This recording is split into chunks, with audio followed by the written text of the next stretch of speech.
This call is now being recorded.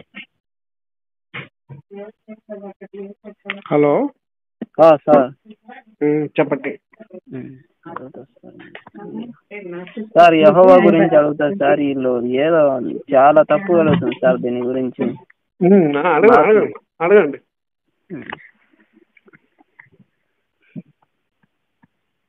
అడగండి sir. అడుగుతున్నా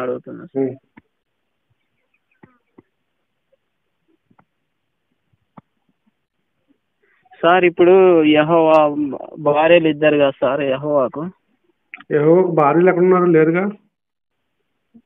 ఇక్కడ ఉంది కదా సార్ హెచ్ఎస్కేల్ 23లో వాళ్ళు అదే అడుగుతుంది సార్. హెచ్ఎస్కేల్ 23 రూపకలంకారంగా మాట్లాడుతున్న మాట అది. అది అలగోరిక్ లాంగ్వేజ్ లో మాట్లాడుతున్న మాట అది. ఒకసారి 23వ అధ్యాయంలో తీసి ఫస్ట్ నుంచి చదవండి ఒకసారి. అదే సార్ చదివినా సార్. నేను చదివినా, చదివితే నాకు అది డౌట్ గా ఉంది. చాలా మంది వినండి. అదేంటంటే కొన్ని ప్రాంతాలకి చెప్పబడుతున్న మాట. అదే సార్ ఇల్లు 3 ప్రాంతాల గురించి అడిగింది సార్. ఐగుప్తు వచ్చేసి అసిరియనులు, ఇంకొకటి 3వ ప్రాంతం వచ్చేసి అది ఇజ్రాయేల్ దేశం యోధా ప్రాంతానికి సంబంధించిన విషయాలు. అది ఒక దగ్గరే కాదు, చాలా ప్లేసుల్లో ఉంది. వారు దేవుడి మాట వినలేదు కనుక ఆ విధంగా మీరు అవుతారు అన్నట్టుగా చెప్తున్న ఎక్స్ప్లెనేషన్ అది. అంటే చేశారని ఉంది సార్. డైరెక్ట్ నేను కూడా అదే అన్నా సార్.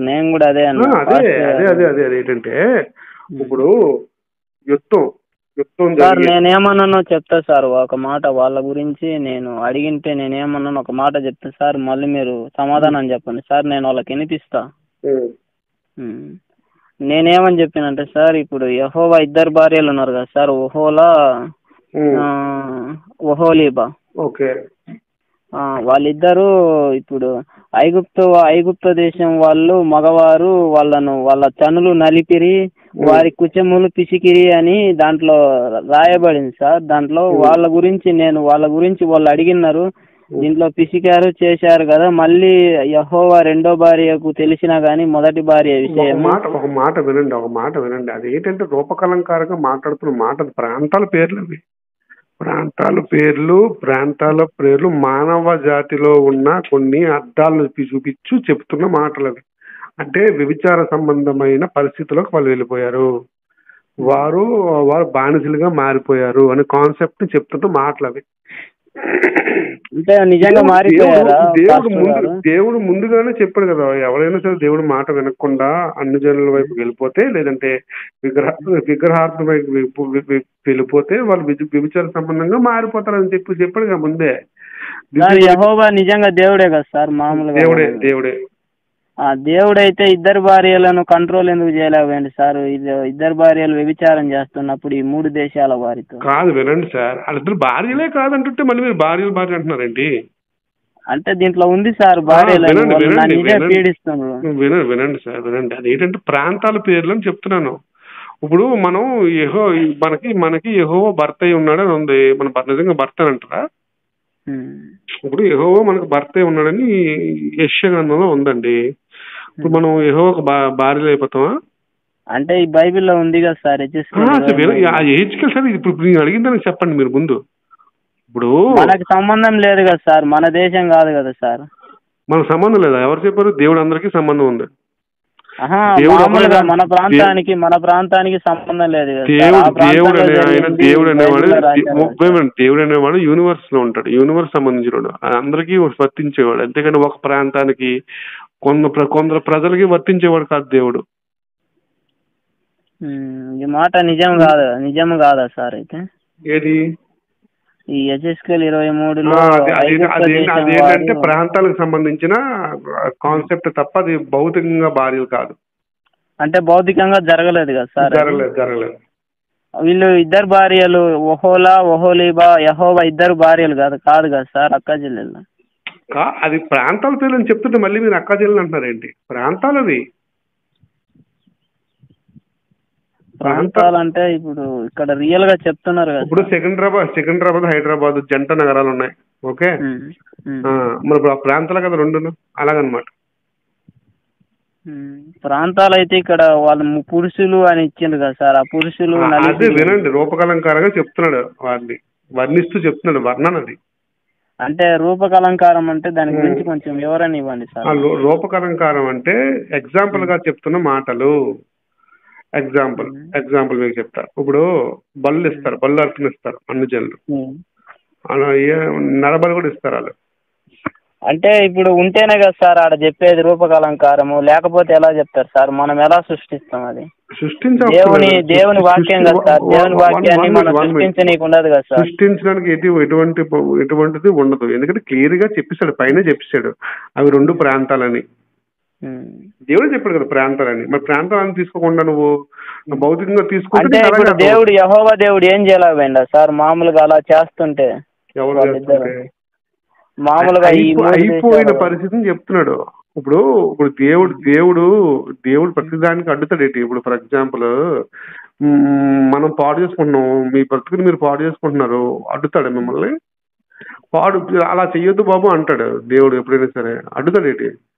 నువ్వు చెయ్యొద్దు, నిన్ను చెయ్యొద్దు అంటాడు, పాపం చేయొద్దు అంటాడు. నేను చేస్తాను కూర్చుంటే ఏం చేస్తాడు? వదిలేస్తాడు నేను. స్తోత్రం సార్, స్తోత్రం సార్. ఇప్పుడు పాస్టర్ గారు, ఇప్పుడు అది జరిగింది కదా, మళ్ళీ కూడా ఇంకొక విషయం కూడా అడుగుతుంది సార్. లేదో ఈ పిల్లలు వాళ్ళిద్దరికి నాకు పిల్లలు కలిగానని యెహోవా కూడా అంటున్నారు సార్. ఎందుకు సార్ ఆ విషయం? వినండి. ఇప్పుడు మీకు అదంతా రూపకలంకారంగా చెప్తున్నా, మళ్ళీ మీరు ఎక్కడికే వస్తున్నారు. రూపకలంకారంగా పిల్లలు కలిగాను వారిద్దరి వాళ్ళ వల్ల ఐగుప్త దేశం వారి వల్ల నా ఇద్దరు భార్యలకు పిల్లలు కలిగాను. 1 minute నేను చెప్పింది వినండి. ఇప్పుడు జరిగిన తప్పు, వాళ్ళు బానిసలుగా అయిపోయారు, ఐగుప్తుల చేతిలో వాళ్ళు బానిసలు అయిపోయారా లేదా చెప్పు ఫస్ట్ ఆఫ్ ఆల్. బానిసలుగా అయిపోయిన తర్వాత మరి వాళ్ళకి మన సంతానం నెక్స్ట్ జనరేషన్ పుడుతుందిగా. నెక్స్ట్ జనరేషన్ పుడితే మరి వాళ్ళు ఏమవుతారు? వాళ్ళు వ్యభిచార సంతానం అవుతారుగా.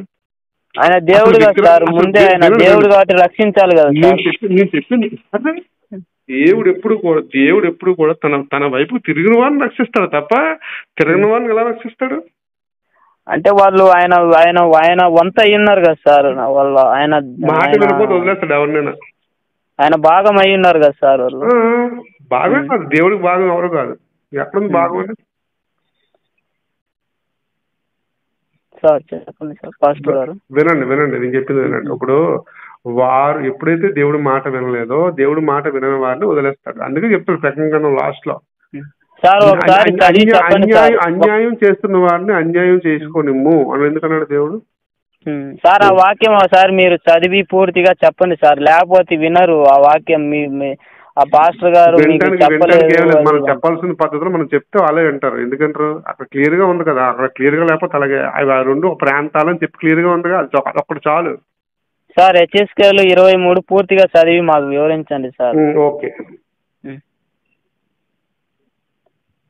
పాస్టర్ గారు, అయ్యగారు చెప్తాను కదా, నేను చెప్పాను కదా మీకు. ఇప్పుడు ఒకసారి మీకు చదువుతాను చూడండి, స్టార్టింగ్ చదువుతాను చూడండి ఒకసారి. అయ్యగారు హెచ్ఎస్కేలు 23 చదవండి అయ్యగారు. ఇదే నాకు చాలా పెద్ద తేడా అనిపిస్తుంది. వీళ్ళు రోజు తేడా లేదండి. ఒకసారి చదువుతాను చూడండి 23 మొదటి నుంచి చూడండి. మరి యెహోవా నాకు ప్రత్యక్షం ఎలా సెలవిచ్చును, నరపుత్రుడా, ఒక తల్లికి పుట్టిన 2 స్త్రీలు కలరు. ఓకేనా? మీరు ఐగుప్తు దేశంలో జారత్వము చేసిరి, యవన కాలం అందే జారత్వము చేయించు వచ్చిరి. అక్కడికి వారు ఆలింగమునాయను, అక్కడ వారి కనుచులను పురుషులు నలిపిరి అని చెప్తున్నాడు. ఇక్కడ 4వ వచనం. సార్ ఆలింగనం అంటే ఏమని సార్? పెళ్ళి అయ్యానా? ఆలింగనం అంటే వారు వ్యభిచారం చేస్తారని అర్థం. ఇప్పుడు చూడండి ఇక్కడ చూడండి. వారిలో పెద్దదాని పేరు ఒహీలా, ఆమె సహోదరి పేరు ఒహీలిబా.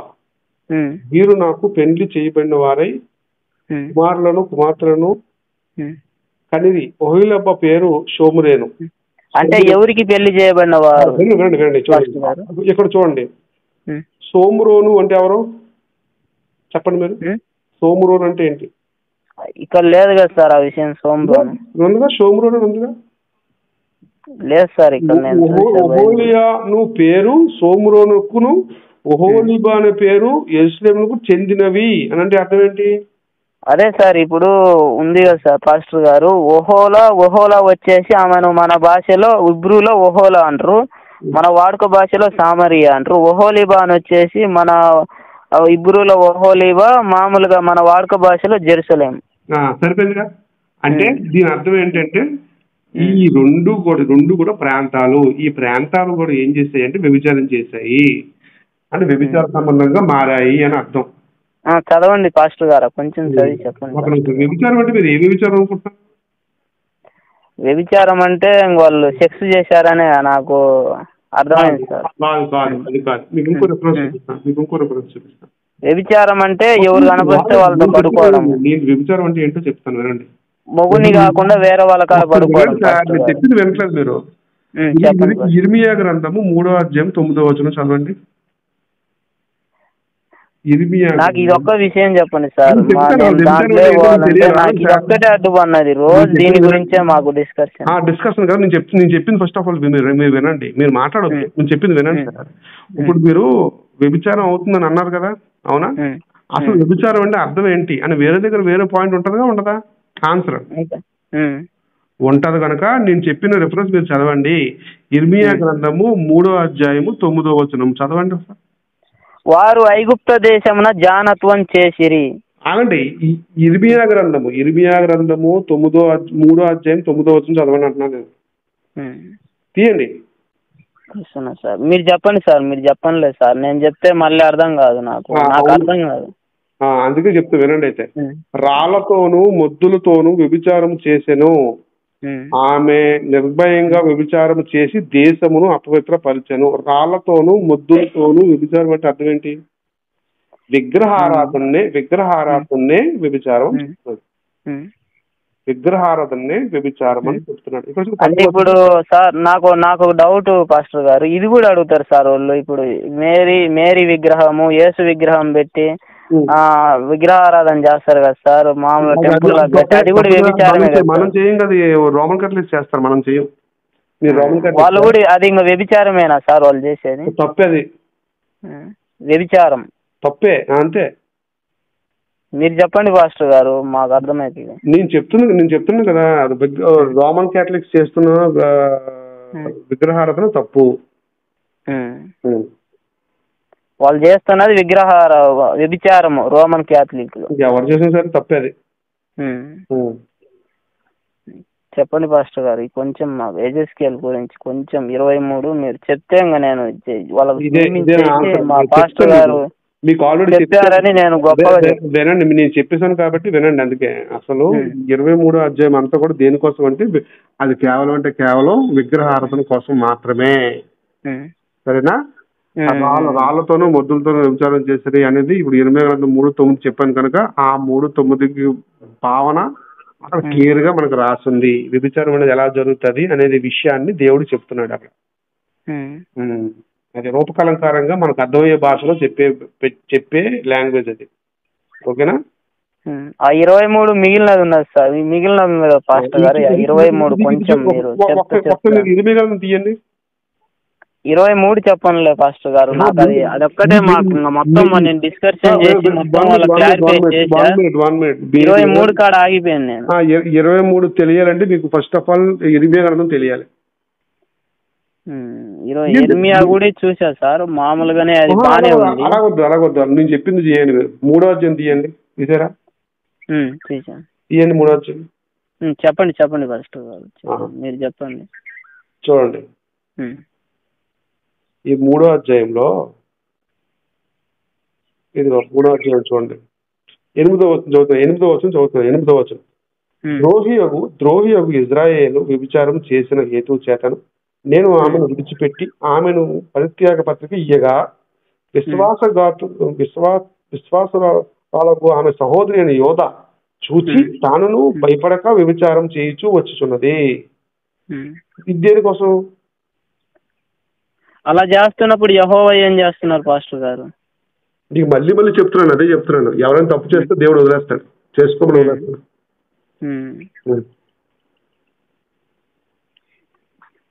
కరెక్ట్. ఓకేనా? దీనికి అన్నిటికీ ఆన్సర్ చెప్పనా? ద్వితీయోపదేశ కాండము 28వ అధ్యాయము 63 చదవండి. చదివే పాస్టర్ గారు మీరు ఏం చదివారు? చెప్పండి పాస్టర్ గారు, మేము చెప్తే అర్థం కాదు, అది మాకు అర్థం కావట్లేదు. మీకు అర్థం, అందుకే మీకు అర్థం అవ్వకపోతే మీరు ఎలాంటి ఆన్సర్ చేయొద్దు. నా ఫోన్ నెంబర్ ఇచ్చేయండి. నా ఫోన్ నెంబర్ ఇచ్చి నేను ఆన్సర్ చేసుకుంటాను. ఓకేనా? ఇది ఒక్కటి చెప్పండి అయ్య గారు, ఎజెస్కేల్ 23 పూర్తిగా చదివి చెప్పండి అయ్య గారు. ఇది ఒక్కటి మాకు అదే నేను చెప్తున్నాను, చెప్పాను మీకు ఆల్రెడీ. అదంతా చెప్పండి పాస్టర్ గారు, మళ్ళీ ఒక్కసారి చెప్పండి. ఒక్కసారి చెప్తుంది కదా, ఎజెస్కేల్ గ్రంథం 23వ అధ్యాయం అంతా కూడా విగ్రహారాధనతో వ్యభిచారం చేసి పద్ధతిని చెప్తున్నాడు అంతే, భౌతికంగా కాదు. సార్ ఇది ఒక్కటి సార్ పాస్టర్ గారు, ఇది ఒక్కటి నేను ఒక్కటి చదువుతా. యెహోవానైన నా భార్యలకు 2 అక్కాచెల్లెళ్ళు ఎదురు డబ్బులిచ్చి పురుషులతో రమించేవారు. ప్రతి చెట్టు ప్రతి పుట్ట రాయి మాటున వీరు వ్యభిచరించేవారు. యెహోవానైన నా భార్యలు వీరి వేశ్య వృత్తికి విచ్చలవిడి రంకుతనానికి నేను మిక్కిలి కోపగించి తిని. యెహోవా దేవుడు వీళ్ళిద్దరి వల్ల, ఈ 2 భార్యల వల్ల కోపగించిందంట. వాళ్ళు ఎక్కడంటే అక్కడ వ్యభిచారం చేస్తుంటే. ఇది నిజమో అబద్ధమో వాళ్ళు కూడా ఇదే అన్నారు ఈ వాక్యం. అంతే, అది నిజమే కదా సార్? అది ప్రజలకు చెప్తున్న మాట, ప్రజలను సూచిస్తున్న మాట. భార్యలకు వాళ్ళిద్దరి గురించి నా 2 భార్యలు ఇలా చేస్తుండ్రని యెహోవా దేవుడు చెప్తున్నాడు. 2 భార్యలు అంటే మళ్ళీ భార్యలు అనొద్దు మీరు, మీకు అర్థం కాదు. చెప్తుంటే అర్థం అవట్లేదు ఏంటి మీకు? 2 భార్యలు అంటే ఊరి పేర్లను క్లియర్ గా ఉంది అక్కడ. వాళ్ళు ఆ జనాంగం చేస్తున్న తప్పులు. అంటే వాళ్ళిద్దరి పేరు మీద ఆ ఊరు వచ్చిండొచ్చు, ఆయన దేవుడు కదా యెహోవా. అవును, అయితే వాళ్ళిద్దరు భార్యల పేర్లు ఆ ఊరి పేరుగా పెట్టి ఉండొచ్చు అనుకుంటాను. 2 భార్యల పేరు ఊరికి పేరు పెట్టాడు. దేవుడికి భార్య ఉంటదా? దేవునికి భార్య లేకుండా ఎట్లుంటాడు సార్? దేవుడికి భార్య ఉండదు. ఇదేమన్నా శివపురాణమా? శివపురాణంలో దేవుడు భార్య చేసుకుని వీర్యం కార్చుకోవడం ఇలాంటి అనుకున్నావు ఏంటి? దేవుడికి భార్య ఉండదు. బ్రహ్మదేవుడు ఉన్నాడు, బ్రహ్మదేవుడు కూతురు నుంచి మాట్లాడతాను, ఖచ్చితంగా మాట్లాడతాను. నేను ఖచ్చితంగా మాట్లాడతాను. దేవుళ్ళు వీర్యం కాచుకునే పద్ధతి అనుకున్నారా ఏంటి? కాదు కదా. యెహోవా దేవుడు వినండి సార్, నేను చెప్పింది వినండి. మీ అందుకే హిందూ గ్రంథాలు బాగా చదవండి. ముందు ఆన్సర్ చేయాలి, ఆన్సర్ చేయాలంటే హిందూ గ్రంథాలు చెప్పాలి. దైవ గ్రంథం కదా, అదే వినండి. అందుకే ఇది ఊరి పేర్లు, జనాంగం పేర్లు, జనాలు చేసిన తప్పుల కోసం చెప్తున్న మాటలు. సరేనా సార్? ఇది మొత్తం పూర్తిగా చేస్తానండి. ఓకేనా?